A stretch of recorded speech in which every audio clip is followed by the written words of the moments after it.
What's up, guys? Welcome back to another episode of the Fatherhood Experience, where we help dads become better dads. We are your hosts, Jason Priest and Zach Smith, and we've got an awesome episode for you guys today. Before I dive in, I just want to let you guys know our mission here is to make the biggest impact possible in the male obesity epidemic in our country and help other fathers raise their standards to inspire future generations to do the same. And we would greatly appreciate you sharing the show. If you get any value out of today's show, please just share the show with one man in your life who you think will help move forward a little bit. That's what we're here to do, is help you guys get better. And so that's our value exchange ask of you, is that we're not here to run ads. We're not here to bore you. We're not here to promote shit that we're not going to use. We're here to simply make a difference in the world. And we're relying on you guys to help us out with that, because our message only goes so far with no advertising and no, no external sources. So we're counting on you to help us build up this community around the fatherhood experience and really help other dads raise their standards as fathers so that we can lead our families by example. So with all that being said, today we're going to talk about something that's probably going to make you think a little bit. I know there's a big uproar about this in the news, and so this is a hot topic right now. And Zach and I are going to give you the cold, hard truth. And so we'll dive into that in a second. Zach, I know you got a lot going on. I got a lot going on. So how are things in your world, dude? We got retreat week next week. So what's going on in Zach's world? Same old same, man. These guys have heard me say it like 1,000 times by now, man. I'm going for a new PR for lack of sleep. So this is my life, and it's going to continue to be my life as we expect baby number 2, right? So that's literally all these guys are going to hear. So as you continue to ask me the same question, I'm going to literally give you the same answer. Yeah, because that's it. What's going on is lack of sleep. Fun times. What's your the joys of parenting. Remind me and the audience the due date again. It's the first week of July. First week of July. Mm-hmm. All right. So you got sleep right now. It's only going to get a little bit worse, man, because we just talked about our children having that post-nasal drip. So my kid stays coughing himself, like coughing at night. If he sleeps on his back, it's a wrap, man. It's just going to start coughing it up, wakes himself up, walks into our room. If I sleep next to him, it doesn't matter. He coughs, it wakes me up because of the noise. No matter what we do, it is what it is, man. So I get it. I am months strong with lack of sleep. Very many months right now. You're becoming very skilled at this. And it's not a skill that you want to learn. I know that you and I talked about it earlier. You said Zach and I were chatting about this before the show, and he said that he's like, I feel like a fucking Alzheimer's patient, man. I'm forgetting shit, and like, yeah, I do. What the hell is this? And the thing is you and I pound the table for quality sleep with what we do with our guys, man. And like, it's, you say it all the time, the magic weight loss pill that nobody wants to talk about because it's not sexy. But, I've told a lot of our guys in the community that, the reality is for most people, for most guys, especially starting their journey, right, the workout is generally the catalyst to get everything else rocking and rolling, right? You work out, you're inspired to eat a little bit healthier. You work out, you're inspired to drink your water. You work out, you're inspired to go to bed a little bit earlier, so you're refreshed for the next day and you got recovery on your side. So I think for a lot of guys in the beginning of the journey, the working out is the catalyst. But for me, and I would venture to say that you're on the same page here after what you just said, but for me, quality sleep is the catalyst that drives everything else. If I don't get quality sleep, well, then like I'm probably not going to be as on point with my nutrition. I'm not going to want to go do my workouts, just like we talk about, right? Your motivation kind of waxes and wanes a little bit when you're getting quality or not getting quality sleep. And so I get it, dude. And like I told you before the show, Colin is sick right now. Colin coughed all over me for about the first half of the night last night before I finally decided that I was going to go upstairs. Yeah, I was getting cough droplets, and I was like, okay, like I already feel a little shitty, and now this dude is coughing all over my face. I was like, honey, I'm going upstairs to sleep. She goes, no reason why we're both going to sit here and listen to it. And so luckily, she ended up getting him to sleep and got some sleep last night.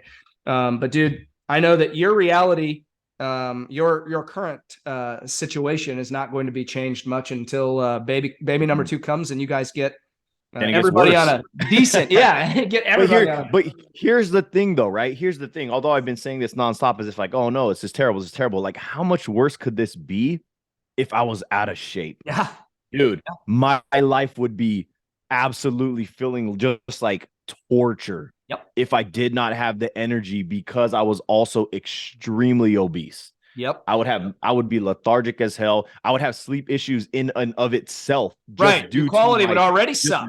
Yeah. exactly. So like that's the deal. That's the thing, right? Because we talk about this all the time. If you're losing in one area of life, you got to make sure that you're making up for it in the other areas, right? And Yes. this is where grown-ups have to act like grown-ups. I Yep. don't want to go to the gym. We talk about this all the time, right? Shit. When I have good sleep, I don't want to go to the gym half the time. How the hell do you think I feel when I don't have sleep for months on end? I I damn get near it. never want to go, but I I get know it. that it's going to be conducive to me being the man I know I'm capable of becoming and performing at the absolute best that I can Yep. with my circumstance, based upon my circumstances. So that's something to That's think about, guys. That's well, something to yeah, think and about. Double down that's on just everything else that about you do have control over. no, I echo your sentence completely because that's that's part of, like you said, just being an adult, right? Like at the end of the day, Yeah. if it's a normal day and we go back, like take ourselves back to where you are not in your best shape and I was not in my best shape. And if it's a normal day, you're going to battle through that. Well, I'm just not motivated to work out. We all go through those phases where it's like, all right, well, I'm fat. I feel like crap and I don't want to work out, right? You're going to deal with the normal lack of motivation. But then you stack on top of that lack of sleep, right? So think about all the obese dads out there who just had a baby or who will be having a baby soon.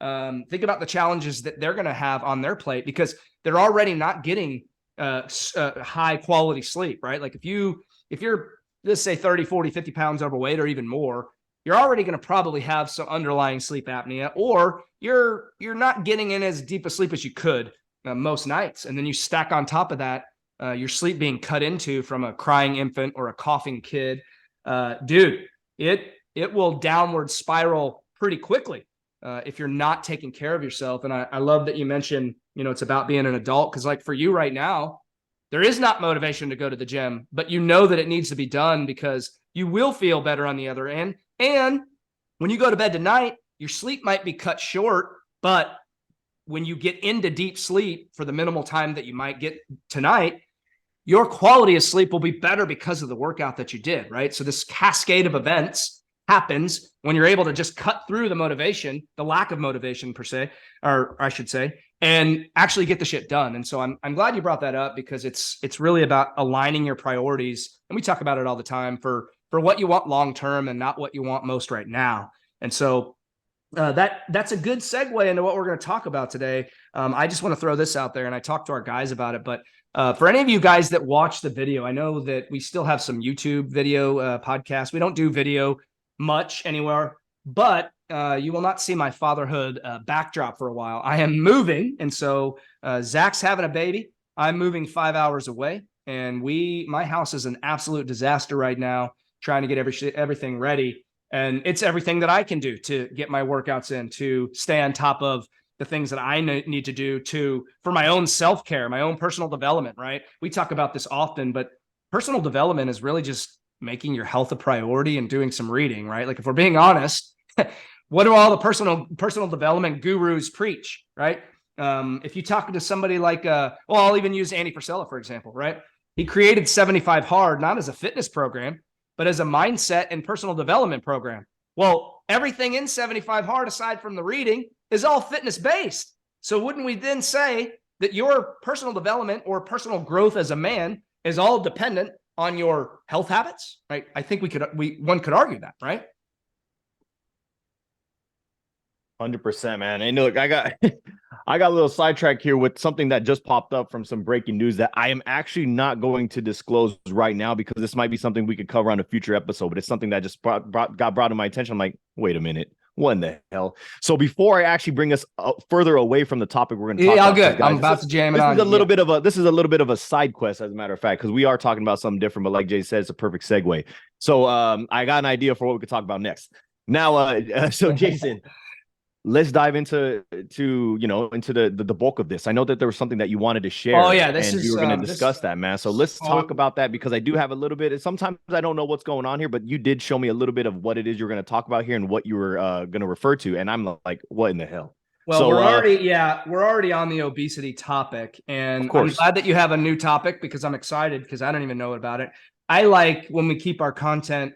Like I love that. Let me back up. You told our fatherhood class last night, and this stuck with me. He's like, dude, if we're always up here teaching you new shit, then you're never going to learn because there's no repetition going on. And I'm thinking about it, and I'm like, dude, when it comes to health and it comes to building what I refer to is elite habits. I love when guys come and they're like, what is an elite habit?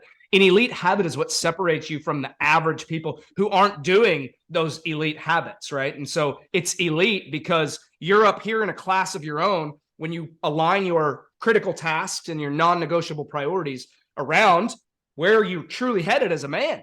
And that's why I love that you said that, because the repetition is so key. But today, I mean, obviously, absolutely, we started off with some obesity talk, and I'm glad you shed some light on the sleep quality issue, because I will tell you, dude, next to nutrition, I think you probably would agree with me. That's the thing we hear most, right? Like, my quality of sleep sucks. I can't get my sleep. Oh, yeah. My sleep dialed in, and they just have an inverse relationship, as we've gone over many times here on the show. So today, man, I wanted to talk about this article that just came out. Right? It was a 60 minutes interview, and I don't watch any TV, just like you don't watch any TV. Like my TV consists of, movie night on Friday night with the fam, if there's something that we all agree on, right? And I'm generally not tuned into the movie because it's a kid's movie, and I can't sit still and watch a fucking movie for too long, dude, unless it's got me, like if it's a Born Identity, I'm all in, right? Action film, I'm waiting for that. Dude, if I'm watching fucking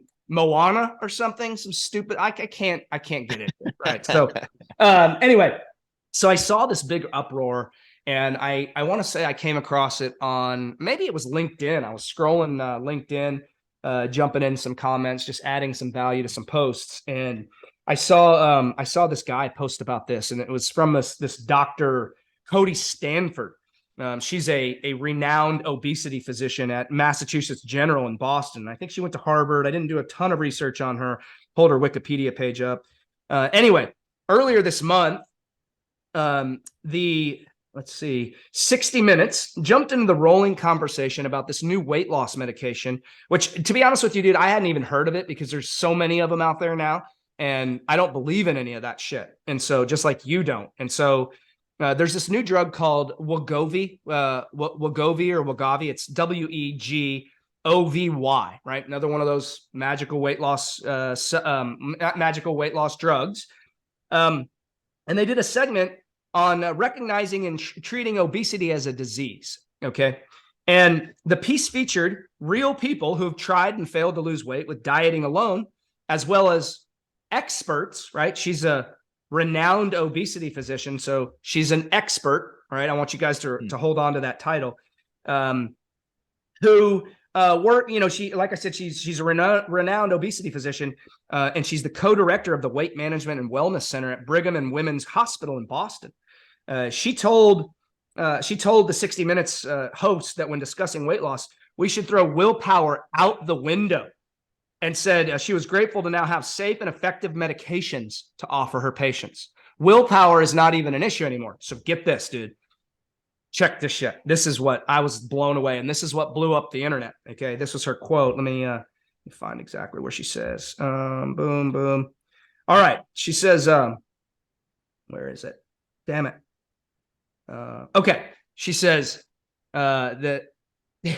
This is her quote. The number one cause of obesity is genetics, she said. That means if you were born to parents that have obesity, you have a 50 to 85% likelihood of having the disease yourself, even with optimal diet, exercise, sleep management, and stress management. And these are the 4 pillars that we talk about, right? And so this is a debate that's roaring across the internet. I've seen several forums now discussing that.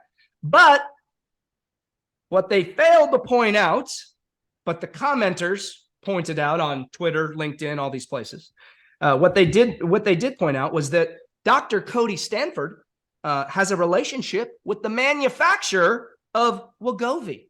Imagine that. Kind of like what we just saw with the manufacturers of this jab that was forced on our population. Okay.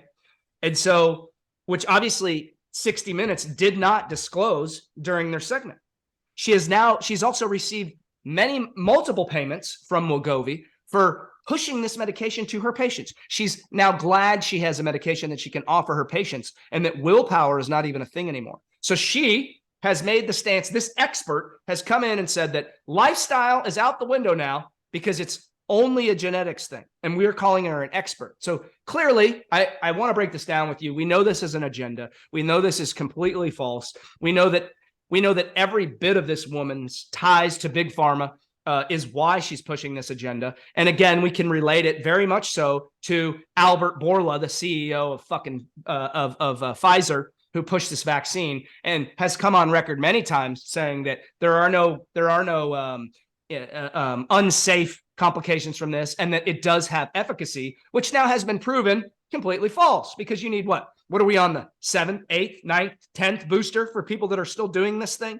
And so this is not a COVID discussion. This is a obesity discussion. And so lay it on me, dude. What the fuck are we got going on here? If all that shit is true, then she's a conniving bitch. That's the reality of what it is. I'm just going to call it what it is. And that's my personal opinion based on the facts that have been presented, right? And that's assuming that they're facts, but I don't see why they would be fake. If you have some type of, if there's a special interest, if there's an incentive for you to push a certain thing versus doing the right thing, that's shady. That's shady business. Now, what she's saying is, and especially if they're giving her the title as an expert, it's massively, extremely dangerous to say. Why? Because if she's saying that willpower has nothing to do with it, if she's saying lifestyle has nothing to do with it, and it's all just genetics, this is what she's doing. She's validating their excuses. She's relinquishing them of their responsibility and personal accountability.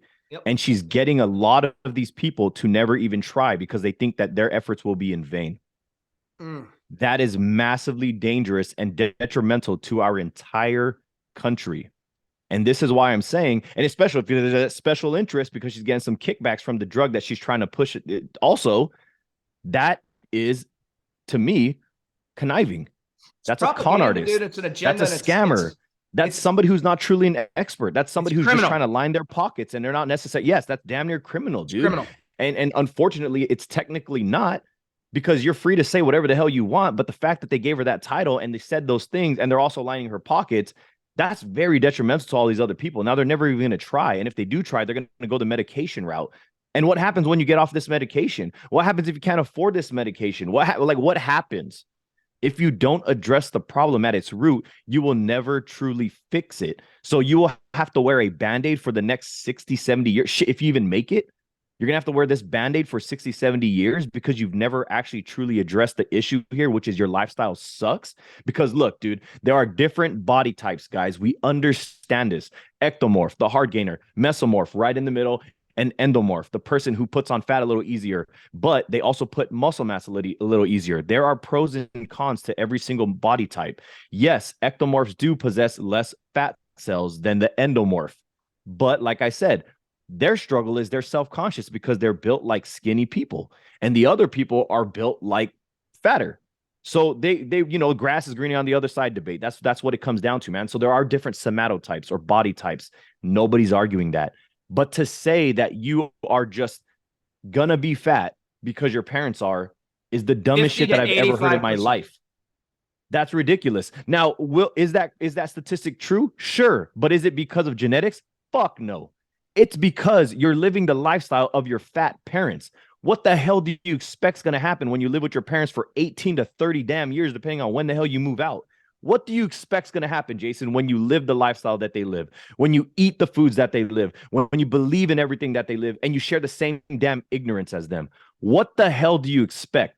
Obviously, you are going to fit into their shoes, and you are going to continue the same exact pattern for generation and generation to come. If you are relinquished of responsibility and self-accountability because some quote-unquote expert is telling you that you have no choice but to be a fatty, obviously, that's hurting us as a society. And then you got the good guys over here, us, trying to help change that shit. We literally had a coaching call about it yesterday saying that you are the linchpin. You are here because you are that person who's going to change the trajectory and the course of your entire future generations to come. You are that guy. You are going to be that great-great-great-grandparent that all of the family members thereafter are going to talk about. Man, I wish I knew that guy, Jason. I wish I knew Uncle Zach, because they changed everything for us. Otherwise, we would have been a family of 4 that weighed a total of 2,000 pounds. Now we're all fit, healthy, successful because somebody decided to step up and say that this is not the life I was meant to live. That what she said is fucking bullshit. Fuck her. That's Well, all my right. thoughts. Podcast over. That nails it. No. I got some thoughts here, man, and I'll be honest with you. It's just sad to me that it's sad to me that we've gotten to this point in society where, and we did an episode on this not that long ago, like losing trust in the medical field, right? I think you probably remember that episode where we talked about, something similar to this, where it's like very, very, very hard to gain trust in the medical field now, especially if you're not one of these alternative medicine guys, right? Like I would trust all day long now going to one of these alternative medicine guys that is an MD or even a chiropractor that is into helping me fix the root cause and isn't looking to put a Band-Aid on it, right? Like those are the guys.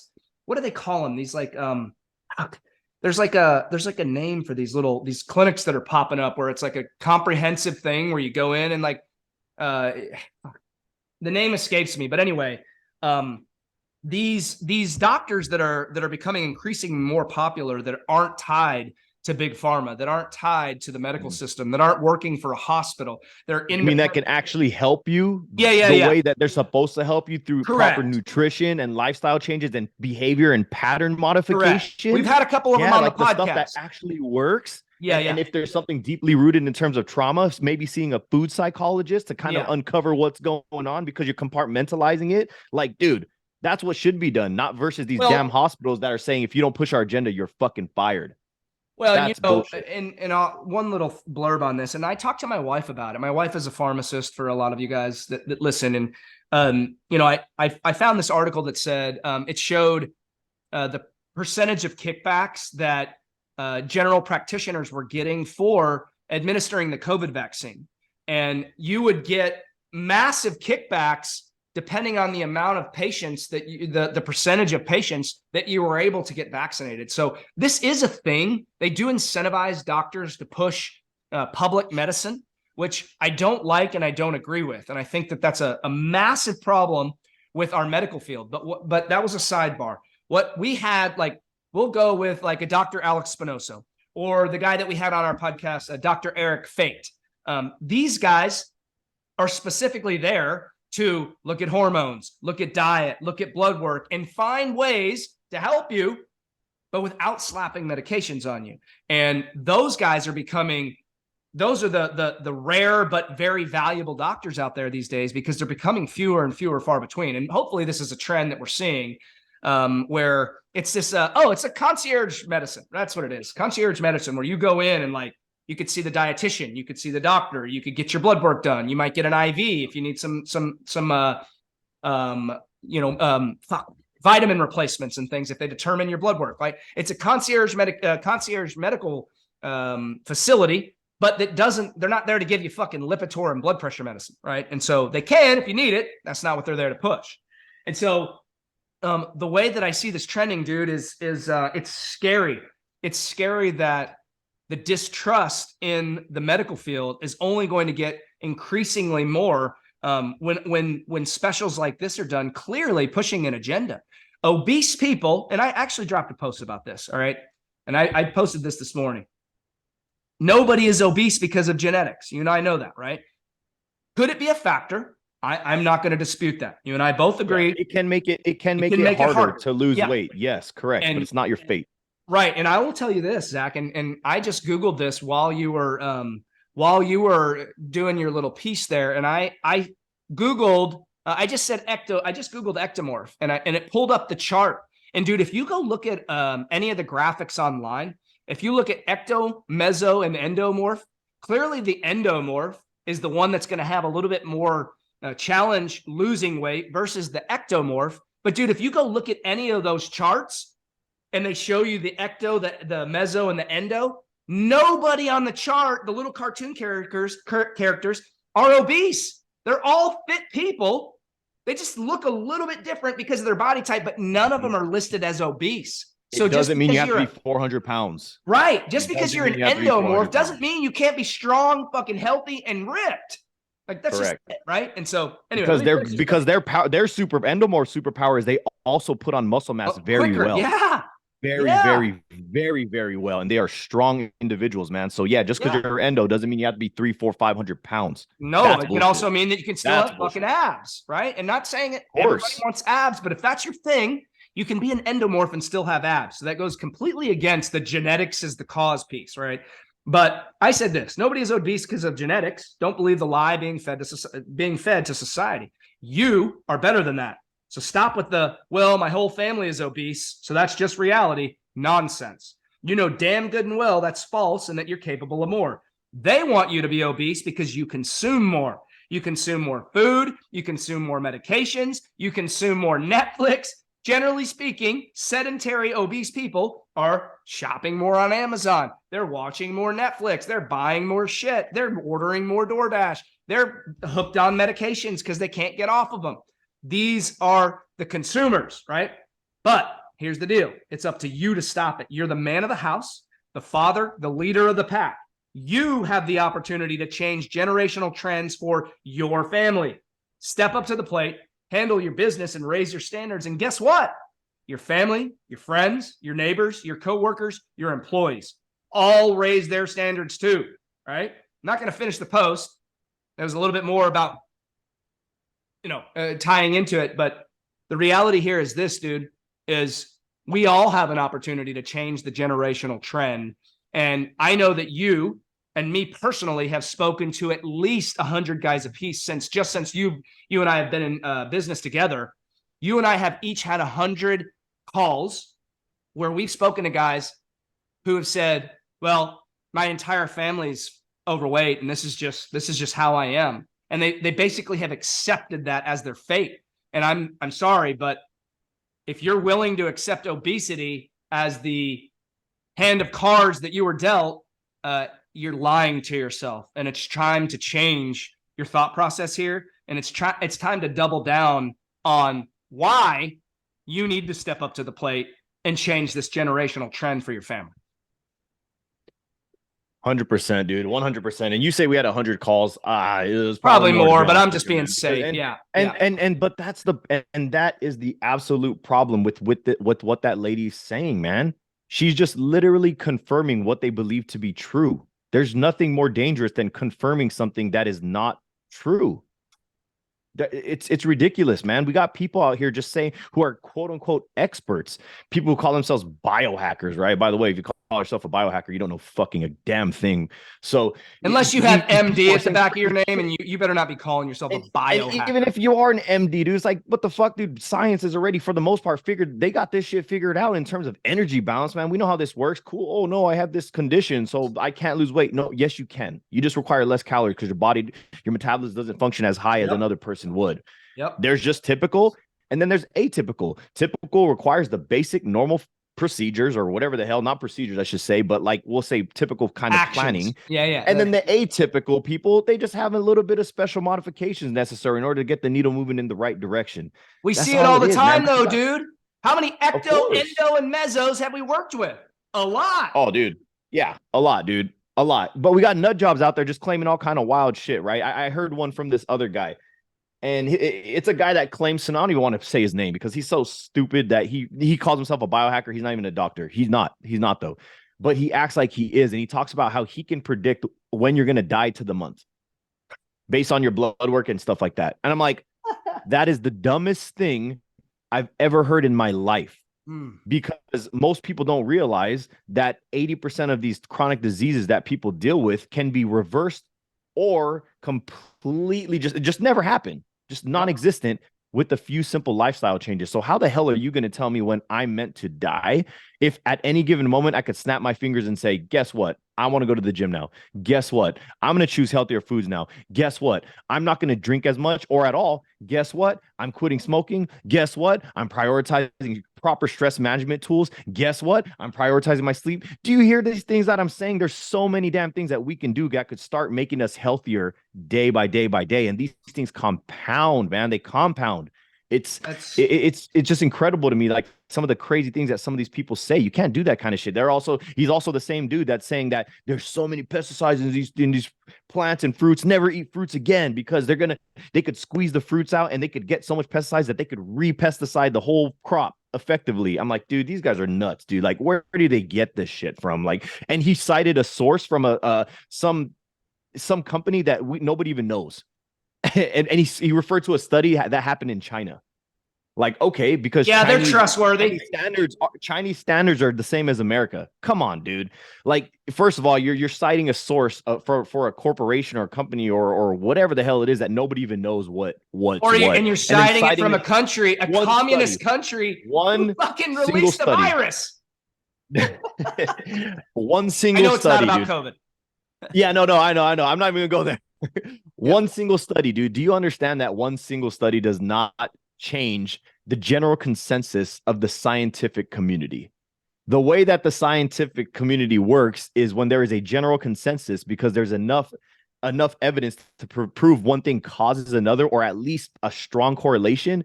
Guess what? That means there's more work to be done. But these fools out here will literally cherry pick different things to confirm what it is they're trying to say, because at the end of the day, they got something to sell you. So bringing this all back full circle to that girl, why do you think she's confirming what you believe? It's because she has something on the back end that's paying her money if she could put you on it. Yep. She doesn't care about you as much as you think. She cares about her bank account. If she truly cared, she would put in the hard work necessary, which is proper planning, behavior patterns, modifications, and behavior changes that most true experts focus on, because that is the only way that you get long-term sustainable results. Otherwise, she just wants you pretty much on medication retainer so she could continue to get paid forever, and you are going to build her wealth through This that is the without problem, ever dude, actually with getting big pharma, fixed. man. Like, there's no trust, and people with critical thinking skills like you and I, we look at something like this and we're like, we know it's completely false, and there is a herd of people out there being told that this is the truth and have no clue what's going on the back end.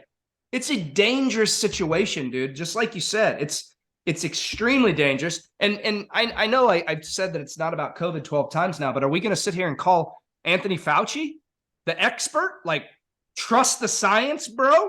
Is that what we're doing? Because That guy's one of the nut jobs too. he's a piece of shit, is what he is. He's one of the most evil motherfuckers walking the face of the earth. All right. He needs to be tried and convicted. He needs to spend the rest of his life in prison. 3 years ago. Be hung at fucking town square. Or like Andy says, put him in the wood chipper. I'm I'm not that hardcore. Though. I'm not gonna contest that, dude. That's some bullshit things. That's some shady shit he does, man. There are some evil ass people in this world, and it sounds like this physician, this expert, is very much in that group of people. And what I think, what our audience needs to recognize, man, is that, Zach and I pound the table on the daily habits, right? Building the daily habits, because you literally cannot bring me someone. I don't care if you brought me now I shouldn't say anybody. I'll throw the 1,000-pounder out. Like, I'm not convinced that I could help the 1,000-pounder.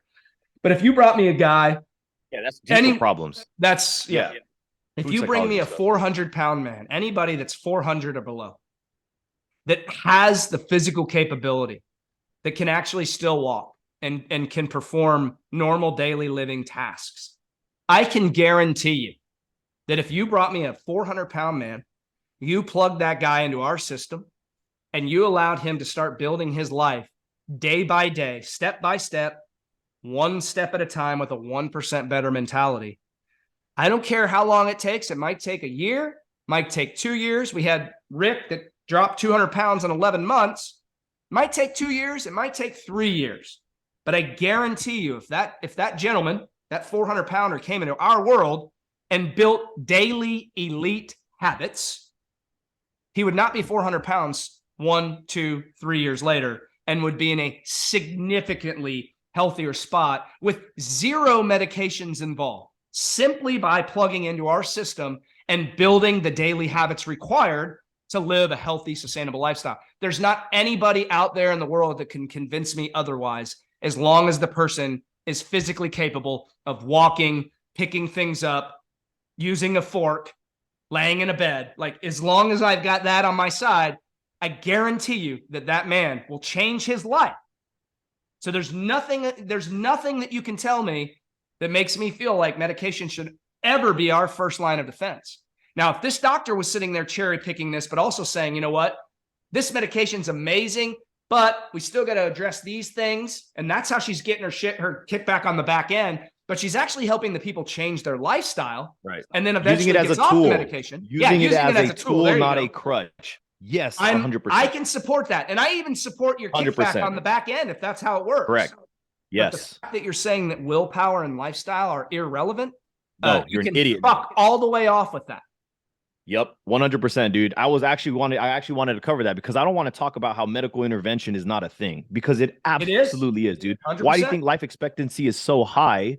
As a matter of fact, there's something in regards to that we could talk about in a future episode that I'll bring, because life expectancy actually, a little sneak peek, has actually dropped for the first time in 20 years.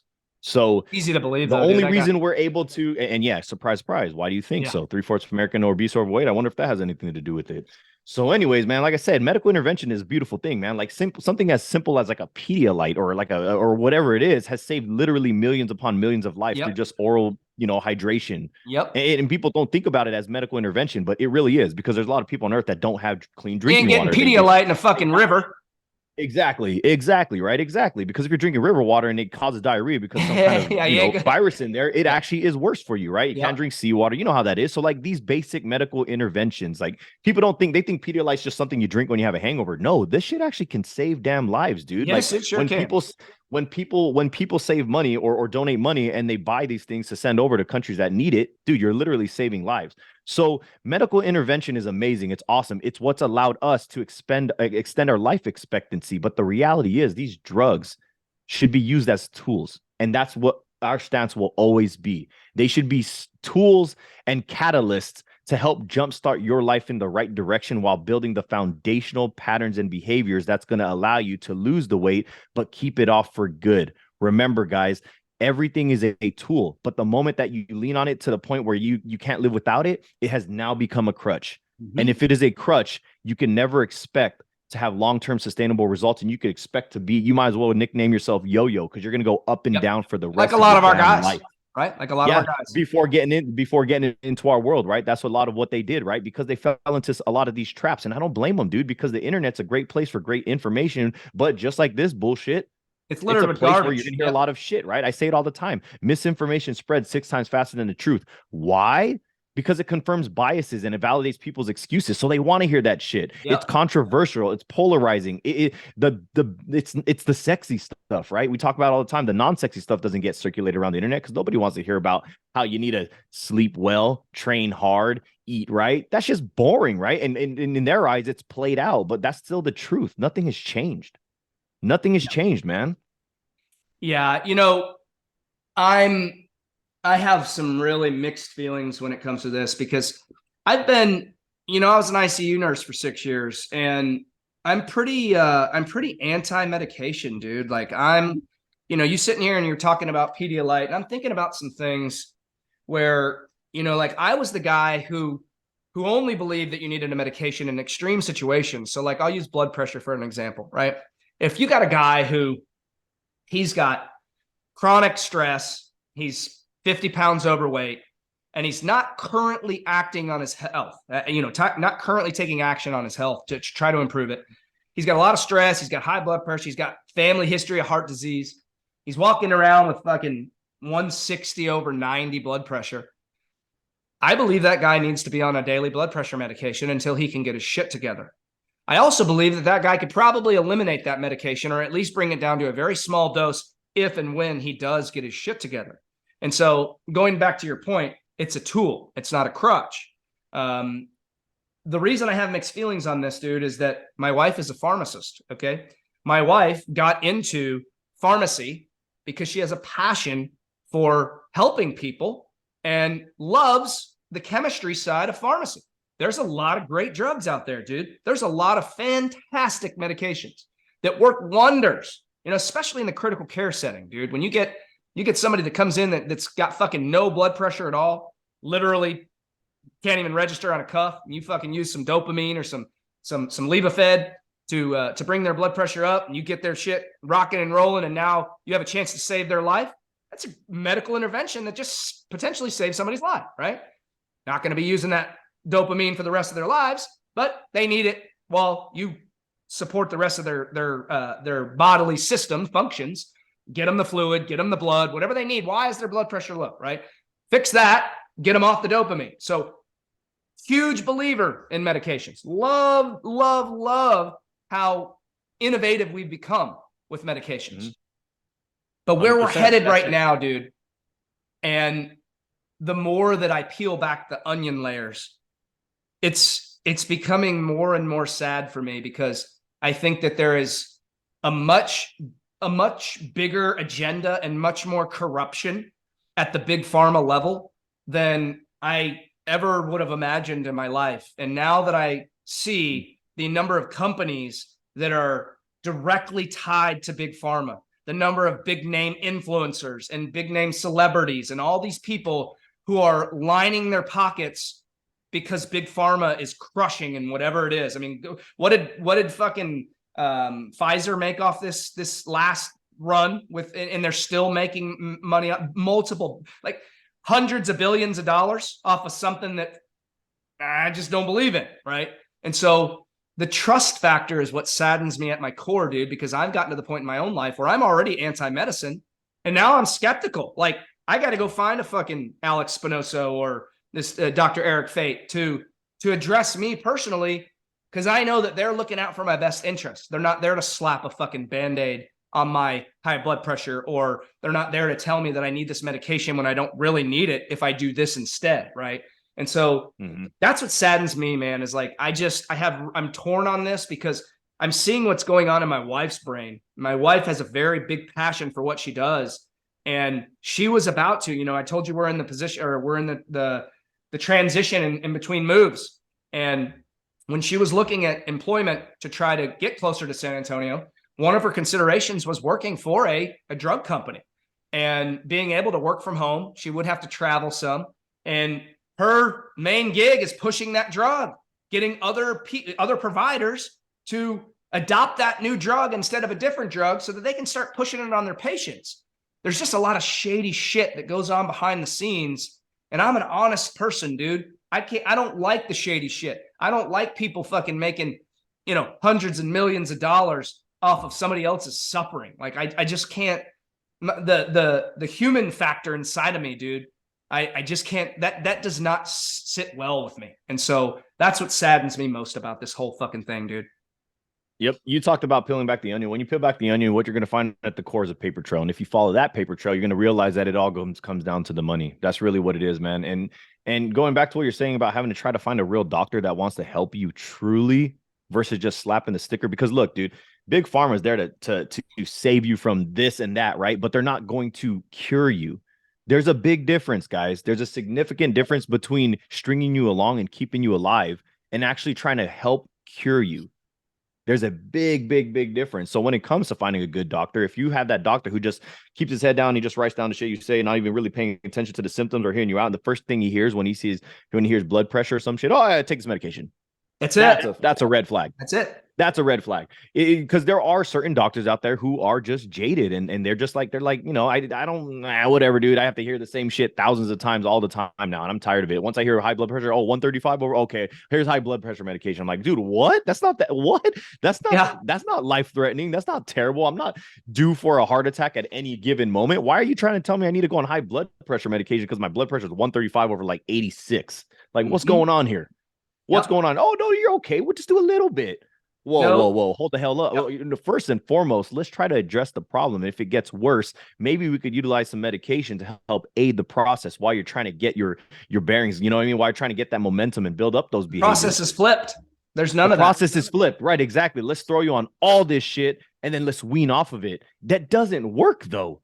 You No. can't do it like that, because what's going to happen when they get addicted to those particular things? And now I don't mean physically Yeah, addicted, but their but bodies now needs it. but they're Yeah. going to love to see that number look regulated. But it's Yep. only regulated because they're taking that medication. And that Yep. could actually have a psychological effect too, right? Because we know, and for those of you that don't know what white coat syndrome is, it's when you get your blood pressure taken and it's always artificially high because you're just nervous that somebody's taking your blood pressure Yep. and tracking it. I I have it. had And that I'm a because fucking ICU nurse, dude. right. And I had it too, right? It was only until like a few years back that I lost it, right? Because I got hospitalized for some kidney thing when I was in high school, right? And ever since then, because it affected my blood pressure, I had white coat syndrome for like a decade. So I was healthy as hell. I was 10% body fat. I was playing all kinds of sports, man. My blood work looked great all the time. But when you look at my blood pressure, they're like, dude, why is your blood pressure like 150 over 103 or something? I'm like, trust me, bro. It's for it's white coat syndrome. I Yep. promise. And Yep. it was, because when I would take it at home by myself, I'm like, yeah, super normal. Yep. 115. You know what I Yep. mean? Yep. So yeah, man, it's just crazy, man. Y'all got to be on the lookout for an actual doctor or medical care provider or whoever the hell it is that you go to that actually truly has your best long term, like Interest they just at want your heart. interest Here's the high. thing, Yeah, though, interest dude. heart. That was my there was that lack of sleep where I lost my train of thought there. I got you. Interest at heart. Yeah, I got you, Yes, Matt. that's it. Yeah, I So appreciate it. That's why we're business partners. here's That's the what you challenge, need. though, dude. This is why. And to your point, number one, a lot of men when they go to the doctor, they feel like the doctor they go to is the only choice. They're like, well, this is my doctor. Right. This is the hand of the cards that I'm dealt, right? What I want you guys to know who are listening right now, and I've got no skin in the game. I got nothing to sell you on the back end. I'm not a doctor. I'm not here to treat shit. All I know is I've dealt with a lot of patients before, in the hospital and in the corporate wellness setting. And I've pounded the table for this, dude. If you don't like, or you're not in agreement with what your current doctor is telling you or the vibes that they're giving you, it is up to you to go find a new doctor. They're there to help you, but this is your personal health care. He is not there to take care of your health. You are the one that needs to take care of your health. And so if you do not like what you're hearing from your doctor, it is in your best interest to go find somebody who, Zach said, has your best interest at heart. So that's point number one. Point number two is going back to your blood pressure thing. You have no idea how many times I heard that in the corporate wellness setting where I'd get on the phone with somebody to do a coaching session and they'd be like, all right, like how things going? Tell me what's going on.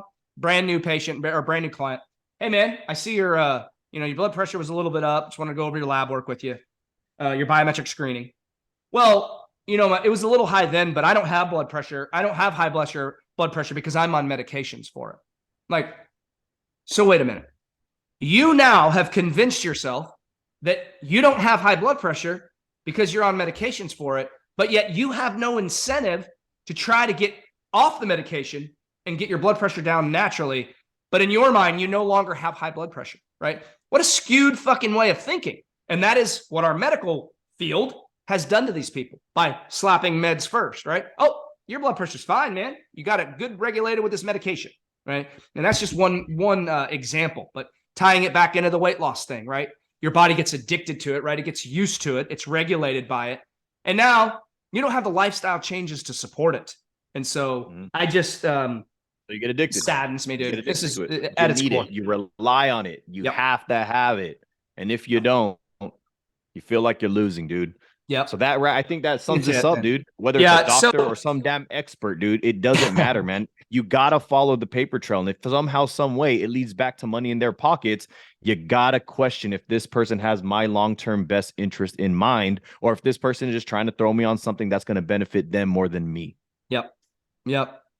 Well, what I want you guys to know, man, is look, if you're struggling, you got to realize that it's not your genetics. It's just not. Like, you are not obese because of your genetics, and you need to do this for your family because their lives literally depend on it.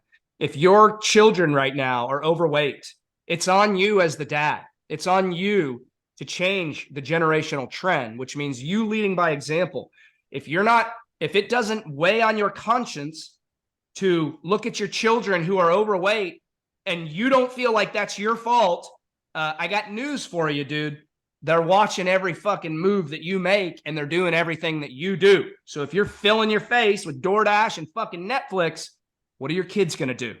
That's my message to you is you got to do this for your family, man.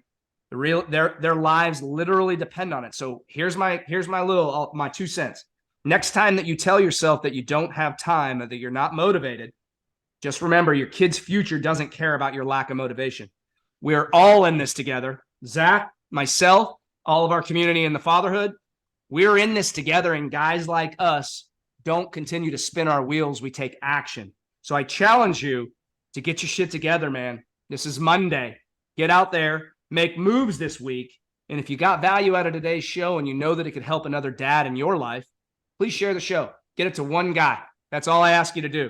One guy who would get a little bit of value out of this and help him think a little bit to help him move forward. And if you need direct help and you need a place to start, go to thefatherhoodexperience.com/LP60. Dive into our free program, dude. Go grab your copy and just start taking action on some of the habits in there. You don't have to do the whole program right out of the gate, but start building daily habits around the non-negotiable priorities and the critical tasks that we lay out for you in that program. And we'll see you next week in next week's episode. You guys have a fantastic week.